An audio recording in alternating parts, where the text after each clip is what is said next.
Before we start, please note that the opinions, beliefs, and viewpoints expressed on this podcast are those of the speakers and do not necessarily reflect the official policy or position of Trampoline Media. You are listening to Indian Teens Unfiltered, a Trampoline Media podcast where teenagers across India speak their mind about things that matter to them and issues close to their heart.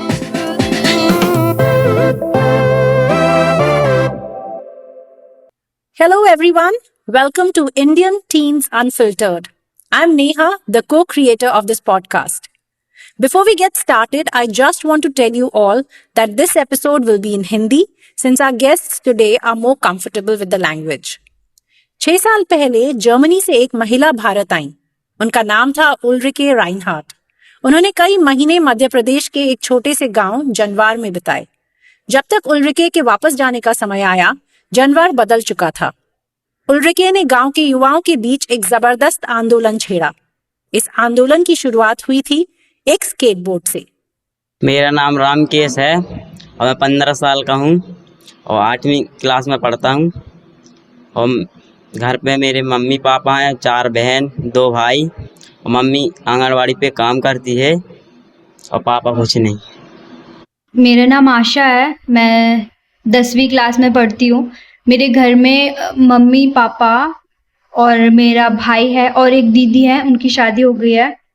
और mummy papa खेती करते हैं और कभी मजदूरी भी कर लेते हैं। मेरा नाम अनिल कुमार है और मैं 10वीं क्लास में हूँ। मेरी उम्र 16 साल है और मेरे घर में मैं, मेरा भाई और 3 सिस्टर्स हैं।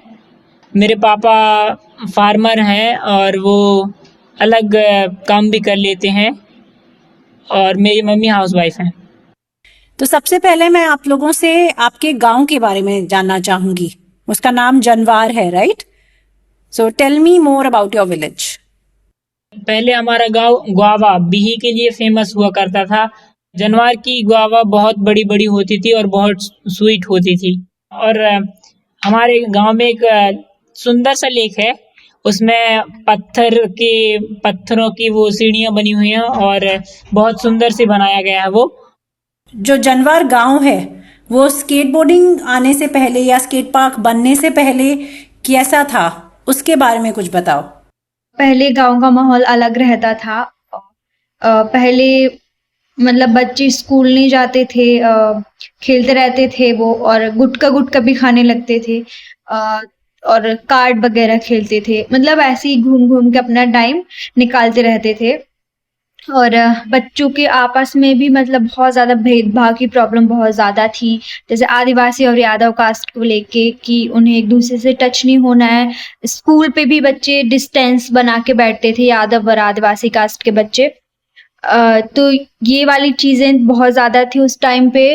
पहले तो वो खराब रहता था गांव, भागते रहते थे सब लड़के, अब लेकिन नहीं भागते ना। तो जनवार में 2015 में स्केटबोर्डिंग आई, राइट? तो कैसे आई, उसके बारे में थोड़ा हमें बताओ प्लीज। जब स्केट पार्क बन रहा था तो हमें कुछ पता ही नहीं था कि क्या बन रहा है। कुछ लोग बोल रहे थे स्विमिंग पूल बन रहा है, कुछ लोग बोल रहे थे इंग्लिश मीडियम स्कूल बन रहा है। तो मतलब कुछ सब जना अपने अपने हॉस्टल भी बोलते थे। हाँ, हॉस्टल बन रहा है। तो फिर धीरे धीरे जब बन गया और पूरा हो गया, तब फिर विजिटर्स आए और एक टीम आई, उनमें से ही कुछ स्केटबोर्डर्स थे। तो उन लोगों ने फिर चलाना स्टार्ट किया, उन लोगों ने चलाया, फिर हमने भी ट्राई किया। पहले हम लोग बैठ करके चला रहे थे, फिर धीरे धीरे खड़े होकर के चलाना स्टार्ट किया और 1-2 हफ्ते में सीखा। बहुत गिरे छुले, बहुत बच्चों के हाथ भी टूटे और पर धीरे धीरे हम लोगों ने कर दिखाया और सीख लिया। अच्छा, ये सब जो बातें हैं उल्रिके 2015 में आई थी, उन्होंने शुरू किया स्केट पार्क और अब 6 साल हो चुके हैं इस बात को, और आप लोग अभी भी स्केटबोर्डिंग कंटिन्यू कर रहे हो, है ना, इतने सालों से। तो इसका क्या कारण है, इसकी क्या वजह है? शुरू मैंने जब किया था तो वो इसलिए क्योंकि वो एकदम नई चीज थी मेरे लिए। बस दिखी और करने का मन किया कि चलो एक बार करके देखते, अगर बाकी के कर रहे हैं तो। मतलब एक तरह से हमें वो जिंदगी जीने के कई तरीके सिखाती है स्केट बोर्डिंग, जितना जितना एक्सपीरियंस मैंने उससे लिया है। अ, तो क्योंकि लाइफ में हमारी ऐसे कई बार होता है कि काफ़ी प्रॉब्लम्स आती हैं बहुत बड़ी-बड़ी, इंसान कभी टूट भी जाता है। लेकिन अगर हमें हमारी लाइफ में आगे बढ़ना है, उन चीज़ों को सही करना है तो उठना पड़ता है। तो सेम ऐसे स्केटबोर्डिंग में भी होता है कि अगर आप जब कोई ट्रिक सीख रहे हो, तो अगर आपने उसे सीखना है तो आपको कई बार आप गिरेंगे, लेकिन उसे सीखने के लिए आपको वापस से उठना पड़ेगा तभी कर पाएँगे।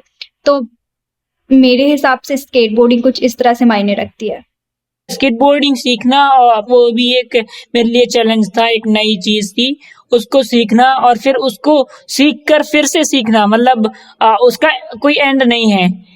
तो मतलब अभी भी जब मैं सीखता हूँ तो उसमें मुझे ये सीख मिलती है कि अगर से मैं कोई नई ट्रिक कर रहा हूँ तो उसको ना मैं कई अलग अलग तरीकों से उसे टैकल करता हूँ, उसे फेस करता हूँ, और वही चीज़ मैं अपनी लाइफ में अप्लाई करता हूँ कि जब भी मेरे पे मतलब कोई प्रॉब्लम आई, कुछ भी किसी चीज़ से भी रिलेटेड, चाहे वो फैमिली से हो चाहे अलग चीज़ों से, तो फिर मैं वही ट्रिक मतलब अप्लाई करता हूँ जो मैं स्केटबोर्डिंग करने में करता हूँ।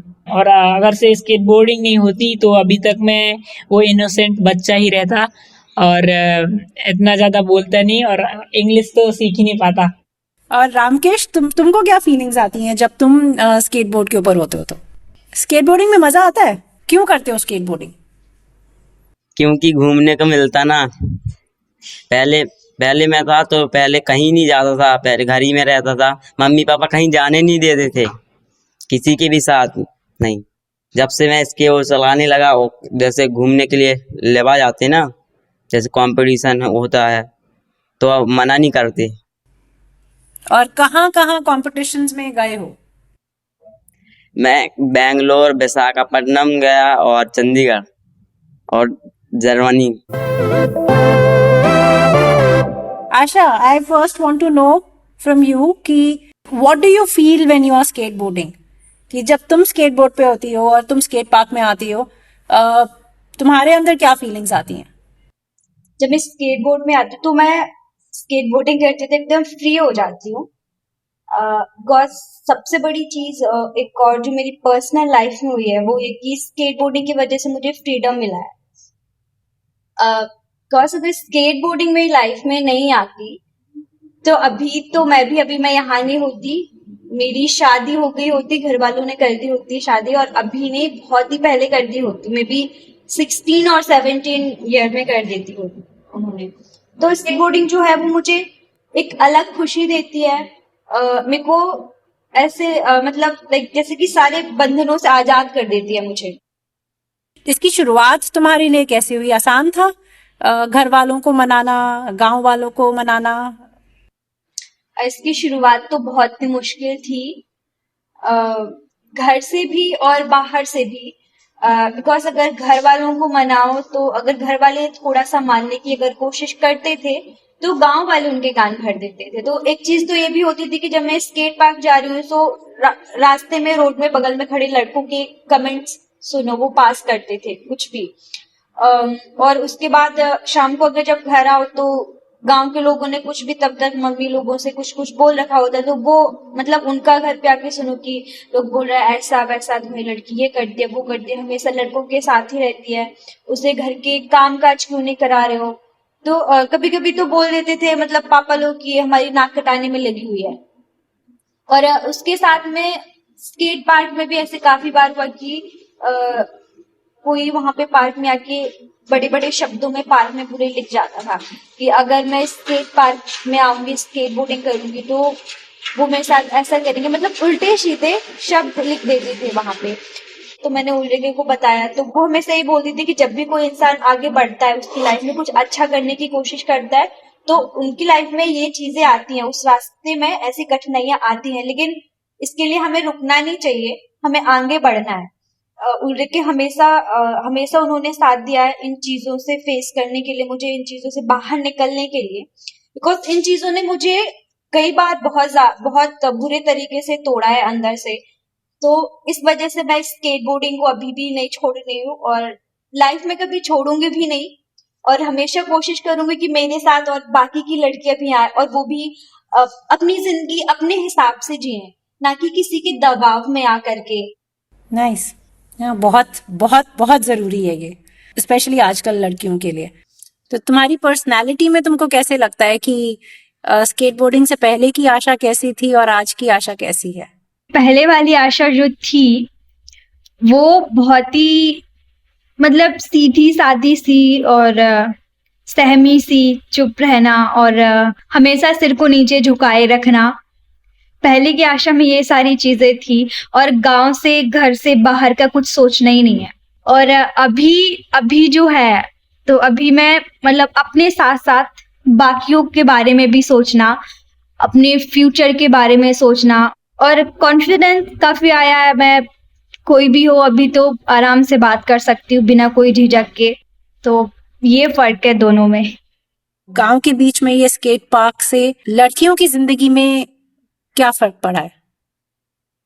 अभी तो काफी लड़कियां आने लगी हैं और सभी पार्टिसिपेट भी करती हैं चैंपियनशिप में। अभी हम जैसे चंडीगढ़ ही गए थे अभी इसी साल, नेशनल चैंपियनशिप था, उसमें पार्टिसिपेट करने, तो लड़कियां ही गई थी ज्यादा करके, लड़के बहुत ही कम गए थे। एंड रामकेश, अनिल, शुरू में कुछ अजीब सा लगता था जब स्केट पार्क में लड़कियां भी आती थीं और तुमको एक्सपेक्ट किया जाता था कि लड़कियों के साथ करना है या उनको भी स्केटबोर्ड देना है? तुमको कैसा लगता था तब? हाँ, अजीब सा लगता था क्योंकि मेरी बहन भी वो स्केटबोर्ड चलाती ना, तो कहीं वो उसे लग जाता तो मैं गुस्सा होने लगता था कि क्यों चलाने आती है, लग जाएगा ये वो, ऐसे मैं उसे डांटता रहता था। वो जाकर मम्मी से शिकायत करती तो मम्मी मुझे डांटती, तो मैं कुछ नहीं बोलता था फिर उसे। पर मम्मी पापा बहन की साइड लेते थे? हाँ।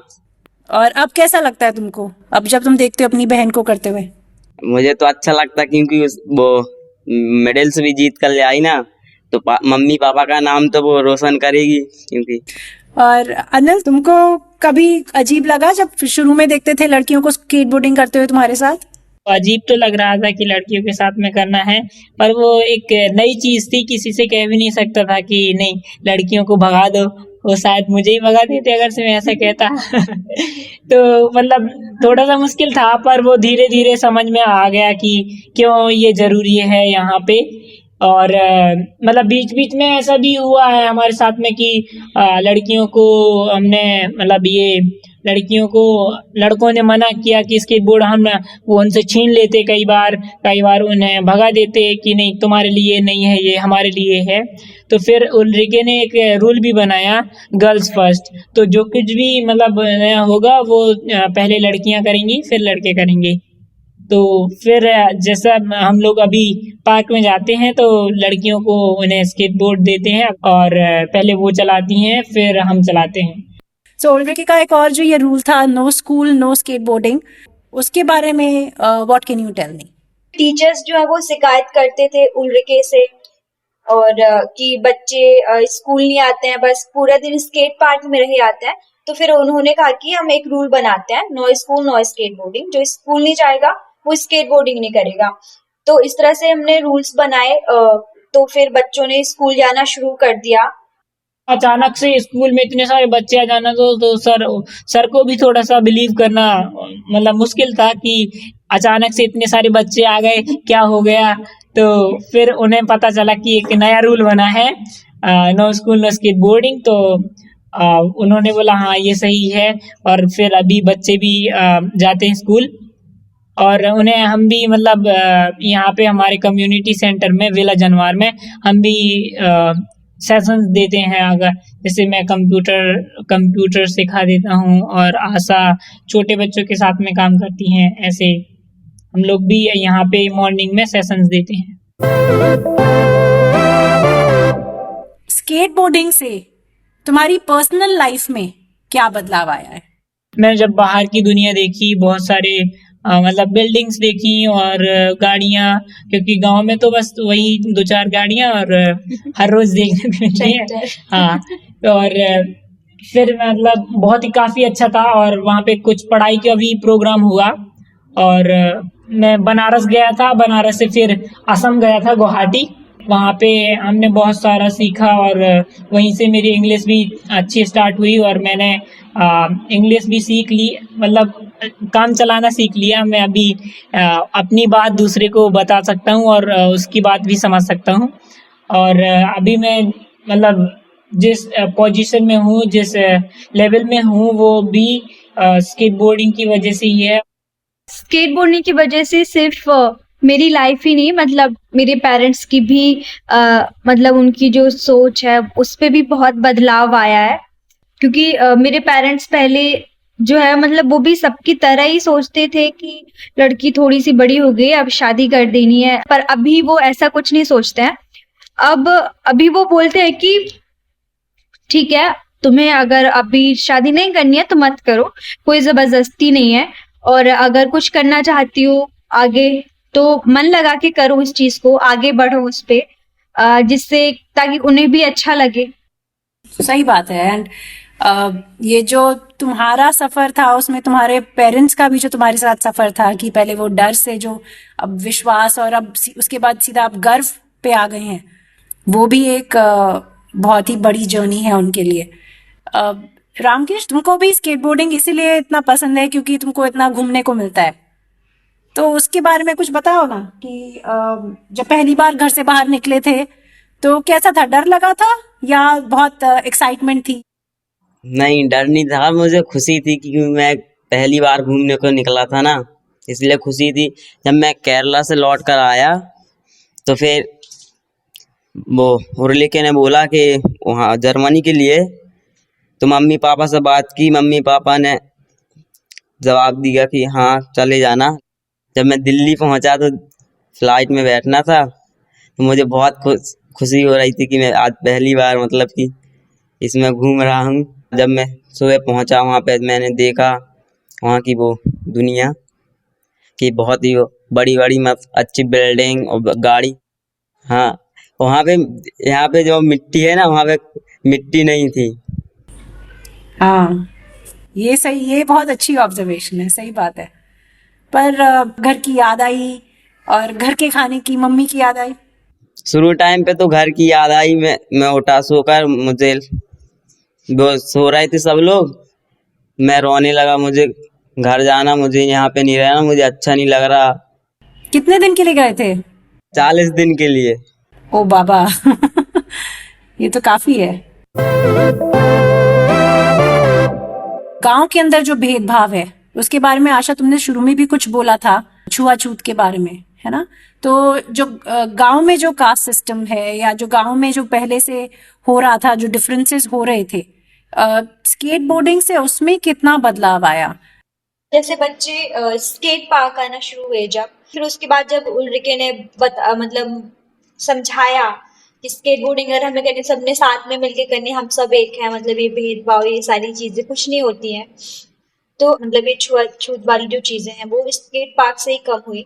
और स्केट पार्क से फिर धीरे धीरे मतलब उनके घरों पे भी पहले तो ऐसा होता कि हम उनका जो बाहर का द्वार होता है उसके बाहर ही खड़े रहते। अब गांव में ऐसे काफी लोग हैं हम जिनके अंदर भी जा सकते हैं, जो अदर कास्ट है, तो भी हम उनके मतलब घर भी चले जाते, बस उनके जहाँ पर खाना वगैरह बनता है वो जगह पर नहीं जा सकते। बाकी अभी पहले से इतना हो गया कि हम उनके घर जा सकते हैं, उनसे बातें शातें कर सकते हैं और उनके साथ में बैठ उठ सकते हैं। मुझे ऐड करना है थोड़ा सा कि ये ना बच्चों में ही हुआ अभी तक, ये एल्डर्स अभी भी अगर से कोई एक जना बैठा हुआ है, तो जैसे मैं अपने घर में बैठा हूँ और अगर से कोई एक जना यादव आएगा मेरे घर में तो मुझे उठना पड़ेगा और उसे वो देना पड़ेगा। तो ये मतलब अडल्ट्स में अभी भी है और बच्चों में अभी खत्म हो गया, वो आ सकते हैं, बैठ सकते हैं। पर हाँ, हमें पता है कि मतलब ये टाइम लगेगा क्योंकि चेंज एक रात में नहीं होता। सो बेयरफुट स्केटबोर्डर्स के बारे में बताओगे, क्योंकि ये जो गांव के बच्चे हैं वो चला रहे हैं, राइट? तो बेयरफुट स्केटबोर्डर से एनजीओ है जो हम सारे बच्चों का ही है, गांव के सभी बच्चों का ही है। तो बच्चे अभी इसे मतलब हम सब मिलके इसे चला रहे हैं कि ताकि चीजें आगे बढ़े और हमारा एनजीओ ग्रो करे। छोटे बच्चों को पढ़ाते हैं हम और उनके साथ में बड़े बच्चे भी जिन्हें हेल्प चाहिए, जैसे हिंदी रीडिंग करने में और राइटिंग में भी, उसके अलावा लोगों को कपड़े भी बांटे, ठंड के टाइम पे, सर्दियों के टाइम पे कंबल वगैरह। और उसके अलावा अभी फिल्टर्स भी बांटे हैं कुछ टाइम पहले ही। Corona situation. हाँ हाँ। और अगले अगले 5 साल क्या सोचते हो कि आगे कैसे होगी लाइफ? मैं आगे का सोच कर नहीं चलता। प्रेजेंट देखता है वो तो। अगले 5 साल में मैं बता दूं, मतलब कभी कभी ये भी डर लगता है कि अगले 5 साल तक हमें मतलब घर में ही रहना पड़े। इसकी चिंता बहुत होती है, और ये टेंशन होती है कि हमें कहीं घूमने नहीं जाने मिल रहा है। अभी भी मैं मतलब 2 साल से घर में ही है, कहीं जा नहीं रहे वैसे घूमने। 5 साल में मैं एक अच्छी रैपर होंगी, और उसके साथ में जनवार भी, मतलब जनवार में जो चीजें चल रही है वो भी अगले 5 साल में और ज्यादा ग्रो कर जाएंगी। या लेट्स होप सो। इनफैक्ट आशा ने हमारे साथ अपना पहला रैप सॉन्ग शेयर किया है जो हम अभी आपको सुनाएंगे। So don't go away. कहानी हुई शुरू जब मैं बच्ची थी, आदिवासी लड़की मेरी हस्ती थी। मेरे पैदा होने पर ही खिंच गई रेखा, लड़कियों को दबते हुए मैंने देखा। लेके आंखों में जुनून और सपने हजार, गूंजे मेरी आवाज गली गली बाजार। आगे बढ़ के मुझको दिखाना है, कर दो ऐलान यह मेरा जमाना है। शेरनी जनवार की लगाऊं दहाड़, बातें कर लूं जंगल या पहाड़। बातें करूं सच्ची भूला के फिकर, बोल तू भी मेरे संगे अभी कैसा डर। मैं गई थी स्कूल पर खेलने की चाहती, हर मोड़ पर सीखने की राह थी। तो लगा दिया मैंने एड़ी चोटी का जोर, कदम रखे धीरे धीरे सपनों की ओर। अब ये स्केट पार्क मेरा इलाका है, अपने पंखों को पहियों पे डाला है। बातें करूँ हवा से पंछी बन के, घूमूं दुनिया सारी कला के दम पे। शेरनी जनवार की लगाऊं दहाड़, बातें कर लूं जंगल या पहाड़। बातें करूँ सच्ची भूला के फिकर, बोल तू भी मेरे संगे अभी कैसा डर। जनवार बदलाव का, पॉजिटिव चेंज का एक जीता जागता एग्जाम्पल है। हमारे आज के यंग गेस्ट्स और उनका सफर ये साबित करता है कि अगर हमारे देश के हर बच्चे को सही टाइम पर सही तरीके की अपॉर्चुनिटीज मिलें तो उनके लिए कुछ भी कर पाना नामुमकिन नहीं। All the best to you Ramkesh, Asha, Anil. हम सच में आपके फैंस बन गए हैं। Thank you for being here today. And for our listeners who wish to participate in the podcast or would like to stay updated, please follow us on Instagram or Facebook at lets_trampoline or visit our website trampolinemedia.in. Indian Teens Unfiltered podcast has been created by Neha Jain and Ann Doshi from Trampoline Media. This episode was hosted by Neha Jain and audio edited by Prasanji. Transcription by Rohit Jain. Intro music by Kevin MacLeod. The song I Am That Girl is sung by Asha Gond. Lyrics are by Rajul Kataria and music by Subhadra Kamath. We would like to thank Ulrike Reinhardt for her support. This episode wouldn't have been possible without our crowdfunding producers, Michelle and Helen Kerohas and Sunil Doshi. A big thank you to Harsh Thakru, Vibhor Gupta, Tanya Chopra, Amit and Deepthi Gupta, Geeta and Rohit Jain, and everyone else who generously contributed and helped sustain this podcast.